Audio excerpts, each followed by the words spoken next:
so excited.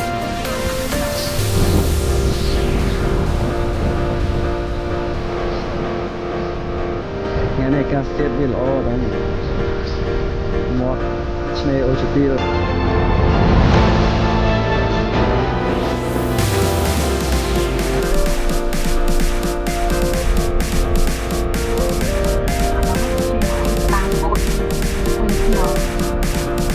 នេះថ្ងៃនេះមកដល់ខែឡើង2ទៅកោះរងនេះកន្លែងចំណតឡើងទៅកោះរងហើយនេះហើយរងចាំgiờ đâyយើងកំពុងរងចាំកណូតមួយទៀតចេញយ៉ាងជីព្រោះទូចល្មមណាមិនយកធំពេកOkay, thank you.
Đây là su cỡ này.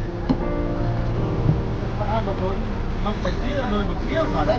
Một tình tình kia đâu. Chơi chụp kẻ rồi nãy này. Mình kẻ nãy này. Để bắt đi tay ra.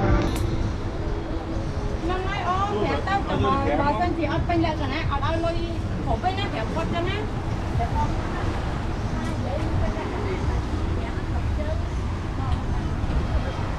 Con như bay. Ta hộp rồi. Ôi bên đi sợ nè. Này một chóm à. Rồi này kita yang trên đường na thôi.